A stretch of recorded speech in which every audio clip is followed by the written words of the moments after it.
Yeah, see, here's another message about you have so much untapped potential within you.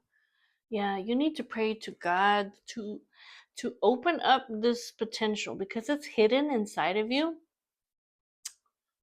They're saying that you do not fully realize everything that you are capable of. Look in the mirror and realize who you truly are.